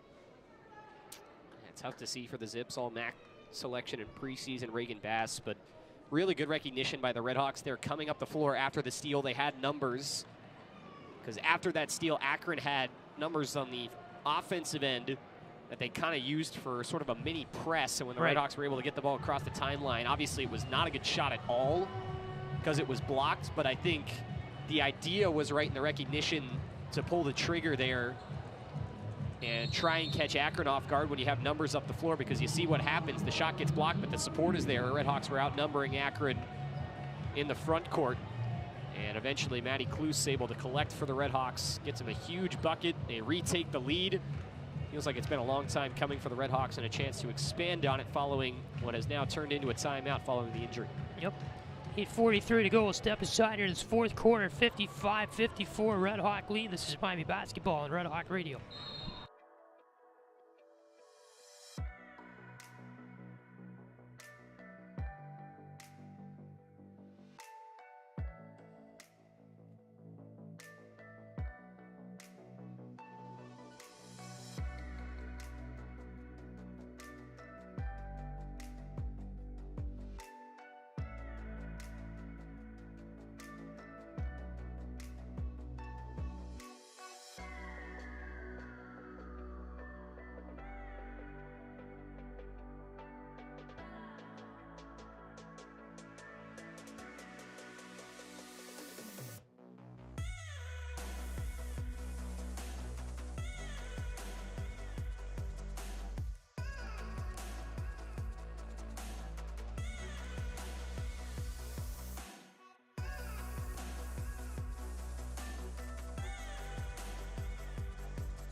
8:43 to go in this fourth quarter, 55-54. The RedHawks lead over Akron. Patrick Geshan, West Poley are with you high above the court inside Millett Hall. Maddie Klus will send a free throw away to finish off a three-point play, but she missed it short. RedHawks, though, do get the rebound. Top of the key it goes to Chambers. Flips off a three. That was well short. An air ball, and the Zips will take it over the timeline here, middle of the floor to Martindale. Hands it off for Camp, top of the key. 8:25 to go in this fourth quarter. RedHawks lead by a point at 55-54. Camp down the right side of the paint, off the glass, too hard to the layup. RedHawks the rebound. Chambers over the timeline, left wing with a right-handed dribble. Hands it off there for Ivy Wolf. Holds on up high on the left side here. Right-handed dribble for her, top of the key for the RedHawks. 8 minutes to go in this fourth quarter. 13 to shoot. Wolf around the arc, left wing outside the arc. Gets it to the free throw line. The jumper there is short. Rebound picked up by Camp. It flings its way out of bounds. Tipped off Camp's hand and out. And the RedHawks offense will stay with it. They'll inbound from their offensive baseline with 20 to shoot. 7:51 to go in the fourth. Up by a point. Yeah, rebounds have just been so contested all night on both sides. Wolf to Klus in the paint, off the glass for two. Two-arm shot there by Klus to finish it off. RedHawks lead by 3. 7:40 to go in this fourth quarter. Sips with the ball here on the right elbow. With it is Neitzel off the glass. Missed that shot, but was fouled by Freeman. With a two-handed try from the right side of the paint. 2 shots coming at the line here for Molly Neitzel. 11 points per game in the year for her, the senior from Rocky River, Ohio. Mentioned double figures for her at 4 straight. She has 7 in the game so far today. And the first free throw is good. Hit the front of the rim and then caromed its way in. Broke up a 7-0 run that Miami took the lead on.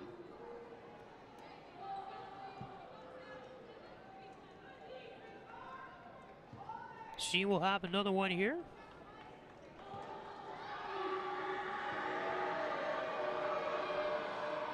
And this free throw is good as well. Takes her time. Klus on the timeline here on the left wing. Even go there with Chambers. Back for Klus over half court. Wolf near wing outside the arc. Top the key with his Chambers. Left-handed dribble, far side Chambers with it outside the arc. Goes up top the key for Maddie Klus.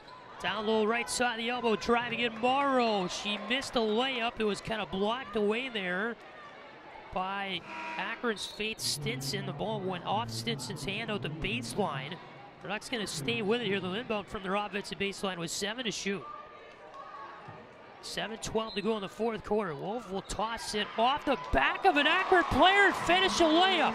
I've never seen that in my life. Wow. Reagan Bass had her back turned to the hoop, under the hoop. From the baseline, Wolf tossed it off her backside, picked up the ball off the deflection, and finished a layup. Never seen that in my life. Farrell, far side 3-ball, short by Martindale. Rebound picked up by Bass. But a foul whistled on the play as Richardson is down on the floor. That's going to be on Miami. 6:46 to go in the fourth. Yeah, Richardson just got her 4th. Inbound to come for Backer in their own part of the floor. Sorry, the offensive end of the floor, I mean. Camp will toss it top of the key to Martindale. Now outside the arc, left wing Neitzel. Far side Camp, thinking about a 3. Goes top the key, Neitzel back for Camp. 6:35 to go fourth quarter. Down low Bass at the baseline, 6 to shoot. Spin around move. Richardson fouled her on a layup attempt for Richardson. That's got to be close to foul trouble. I think that's her 5th. Yep, it is. Yeah, that stings for Miami. She's one of your best interior defenders. That's an area where you've given Akron fits all afternoon. She's going to be replaced by Sydney Watkins.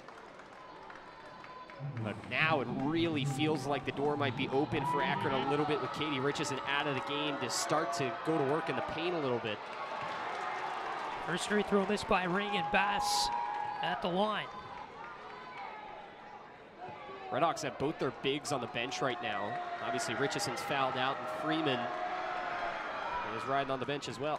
Next one is good by Bass. 6:32 to go in this fourth quarter of the game. RedHawks lead by 2. Wolf over the timeline, right wing, feeds it to Sierra Morrow. Now Klus at half court, down low for Watkins. Go to the paint with it. Here's Morrow, kicks it back out. Top the key, Klus. RedHawks on offense, left wing outside the arc, Watkins. 12 on the shot clock. At the free throw line, an open jumper, Morrow, too hard. You gotta hit that, she was open. Neitzel with the ball for the Zips. Over the timeline on the right wing comes Camp. Down low right side of the paint. Here's Martindale. Spin around, and it was short on the layup attempt. But a foul is whistled there on the RedHawks. Another thing you got to be careful of now that there's a mismatch in the paint. You've got undersized players down low. You don't want to compensate for that by fouling. It's the RedHawks' 4th foul as a team.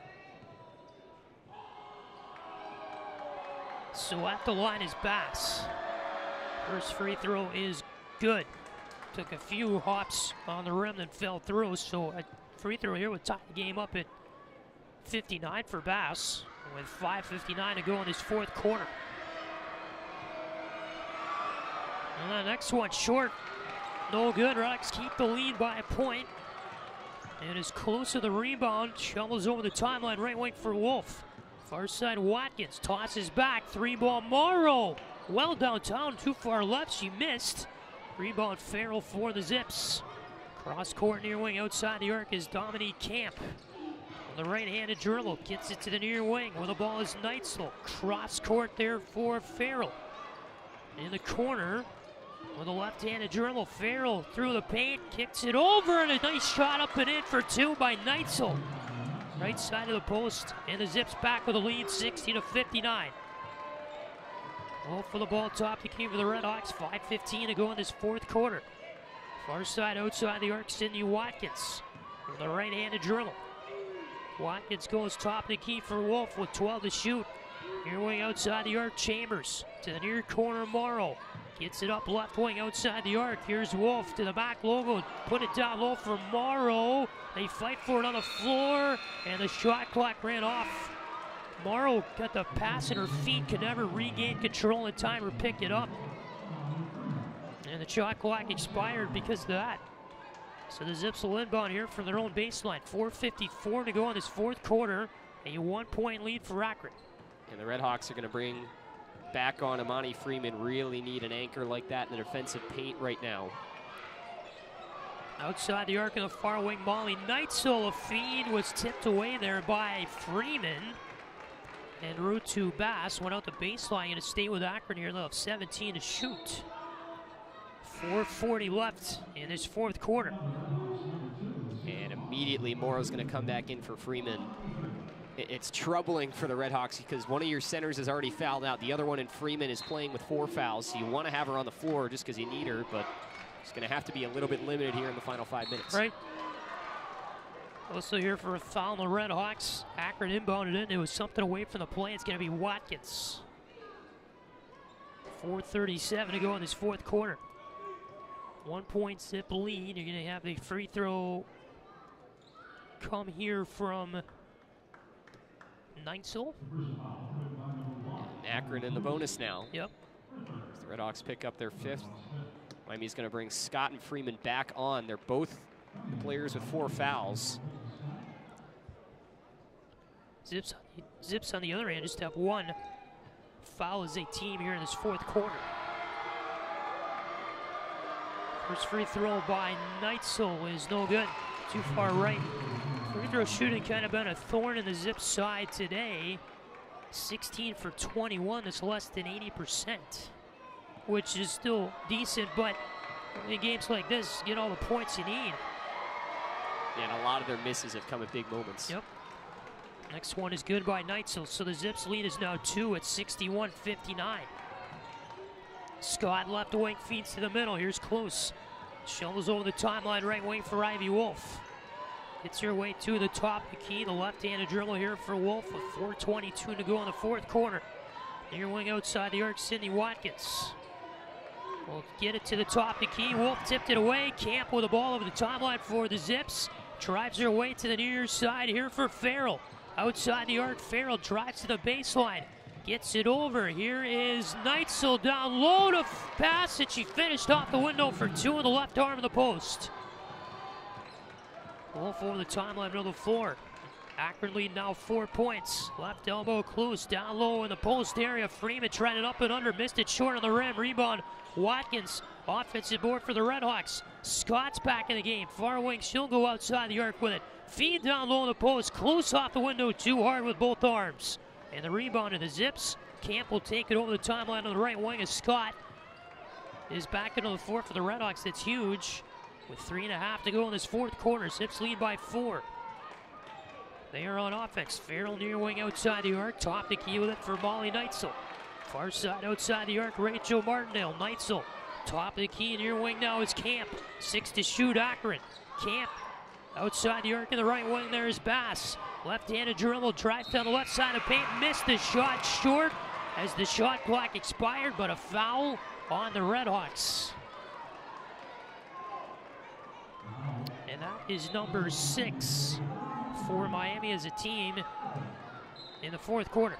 And number 5 for Amani Freeman. Yep.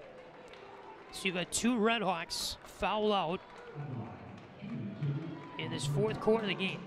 Peyton Scott at risk also as well with 4 herself. Yep. And so Freeman's out. Richardson was the other one that fouled out. Free throw is good here. The first one from Reagan Bass. Put together a decent game for the Zips. 16 points.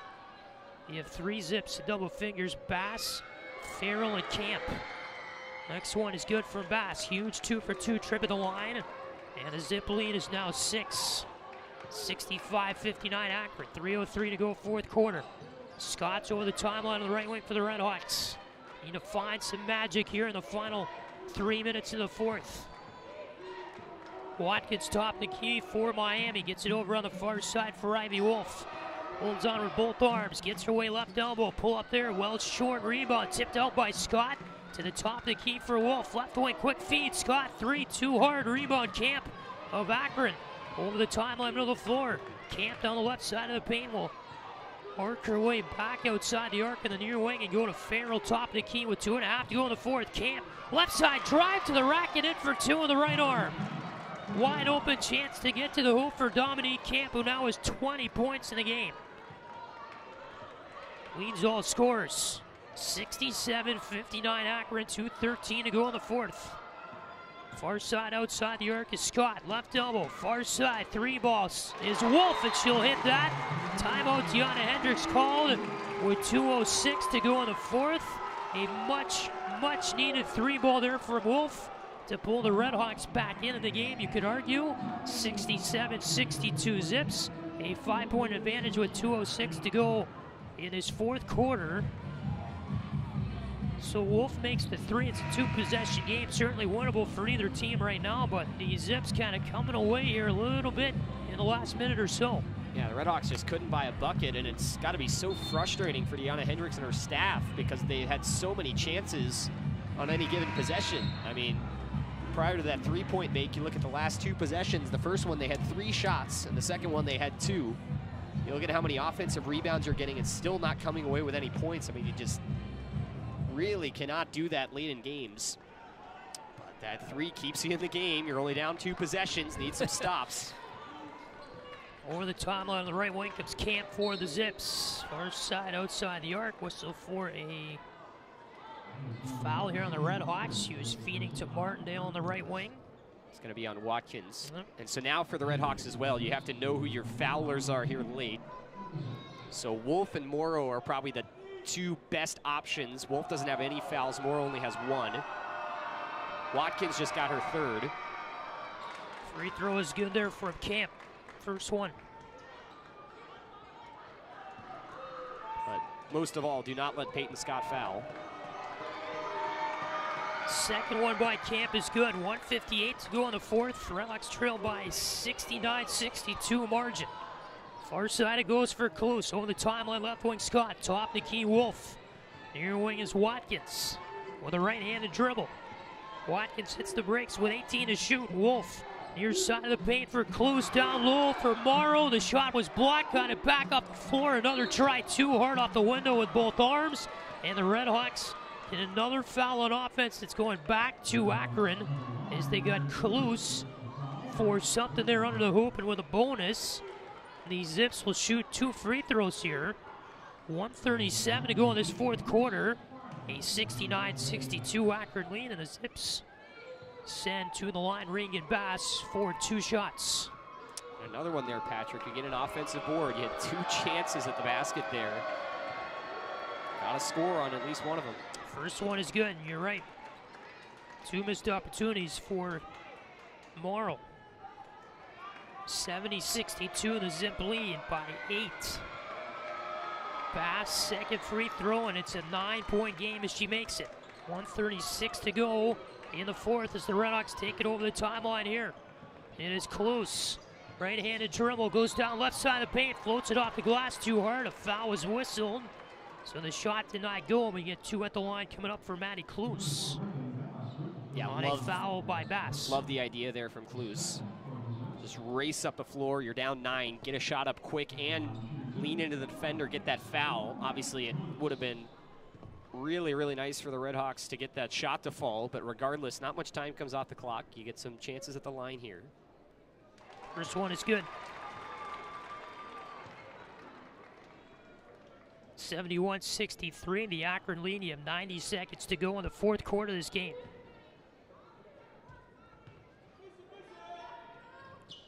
Next one is good there by Cluse. So Farrell with the ball for Akron gets it far wing for Regan Bass. Cross court left wing Knights along the timeline here on the left side. Camp with the ball for the Zips. Left-handed dribble outside the arc up high. Gets it top the key here for Bass. Around the arc in the right wing. Bass down low. Far side for a play by Stinson, and it's off the glass for 2 with the right arm. 1:05 to go in the fourth. RedHawks defense breaking down there. Wolf feeds down low, and up and under move is good with the right arm by Cluse off the glass for 2. 73-66, the Akron lead. With 52 seconds to go in the fourth quarter. Over the timeline, left wing Camp for Akron drives away in. She was contacted at the free throw line in the RedHawk end of the floor. That was Wolf, who came in and I believe purposely fouled her from behind. You're going to have now 2 shots at the line coming up for the Zips.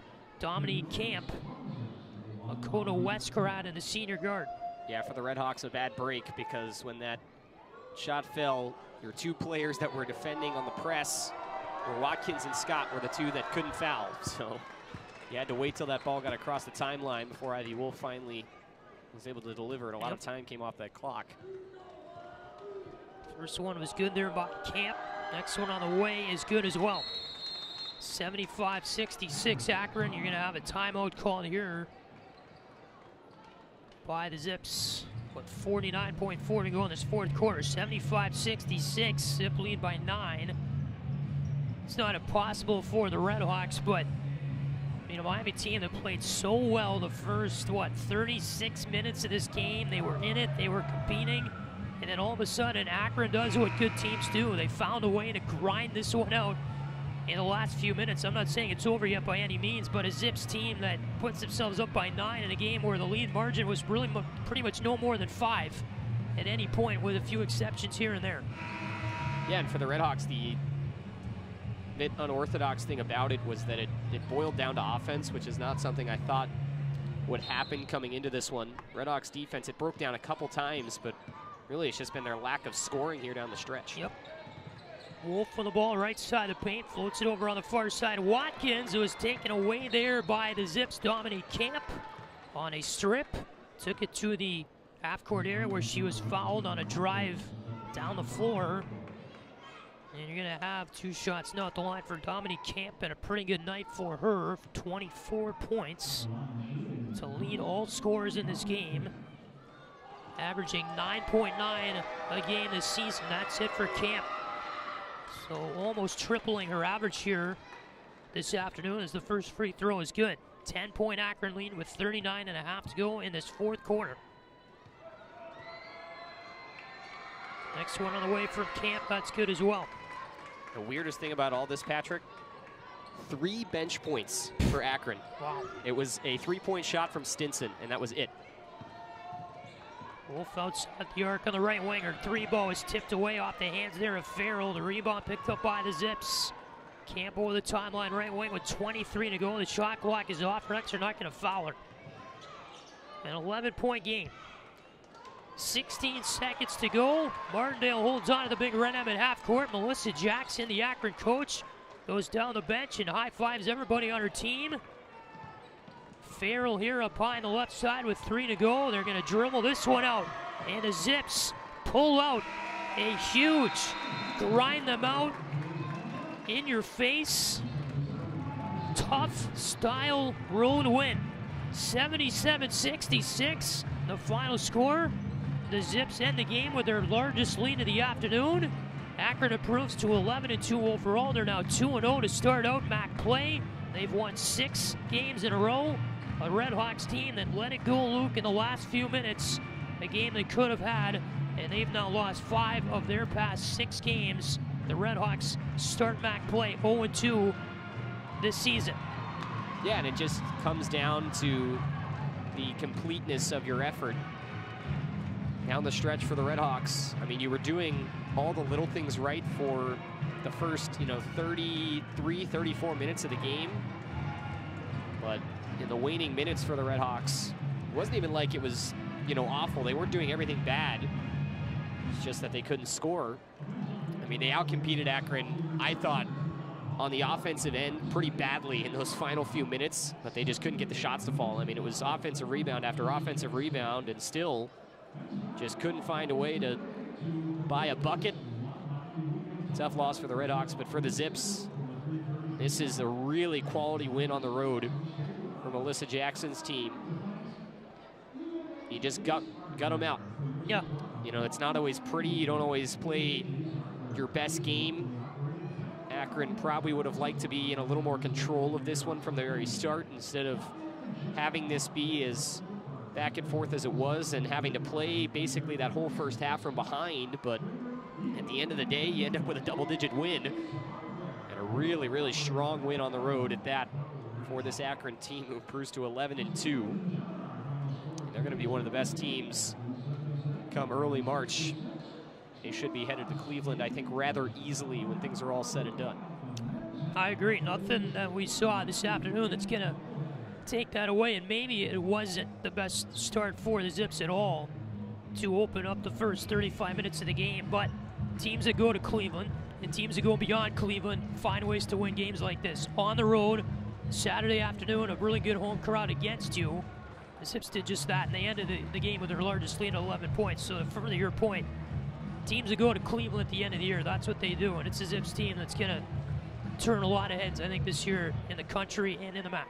Yeah, and I think veteran coaches know, and Melissa Jackson certainly knows, that no win on the road, especially in conference play, is necessarily a bad win. There are, wins at times where you play a game that you feel is a little closer than maybe you wanted it to be, or it was, you didn't have as much control, it was a little less competitive, but if it's in conference play, it doesn't matter if you're playing the best team or the worst team. If you go on the road and win, that's a good thing. And I think for Akron, they've got to be very, very pleased that they were able to pull this one out, regardless of the fashion that they did it. And a very, very good team, like you said, just finding ways to win. They only had 5 players that scored points. Right. I mean, that is wild. Right. That they only had 5 that would score, but you put 4 in double digits, you get a huge performance from Dominique Camp, who finished with 26 points. Followed closely Reagan Bass at 21. And just doing things right down the stretch. One thing that Akron really cleaned up, they turned the ball over, I believe it was 9 times in the opening quarter. They finished with 13 turnovers on the game. I mean, they really, there was a paradigm shift, I think, that came after halftime in this one, where Akron started to look a little more like themselves, and that was when we saw them really take that lead. I agree. As this RedHawks women's basketball team starts the game with starts the doubleheader, I should say, this afternoon at Millett Hall with an 11-point loss, 77-66 the final. They drop it to the Akron Zips in what was a pretty good game, a thriller until the very end when the Zips pulled away and found a way to get the job done here from inside Millett Hall today. more basketball comes your way here on Red Hawk Radio in about a half an hour or so. The Miami men's basketball team close out the doubleheader against the Golden Flashes of Kent State. Luke and I are back with you in about a half an hour or so. We're looking at about a 3:30 tip-off or so for that game, so we'll be on the air around then for Game 2 of the men's basketball in our doubleheader today. We hope to join us for that game right here on Red Hawk Radio, again around 3:30 Eastern Time. Till then, Red Hawk women fall 77-66 to the Akron Zips this afternoon. We'll see you in about 30 minutes or so. Thanks for listening to this presentation of Miami women's basketball on Red Hawk Radio.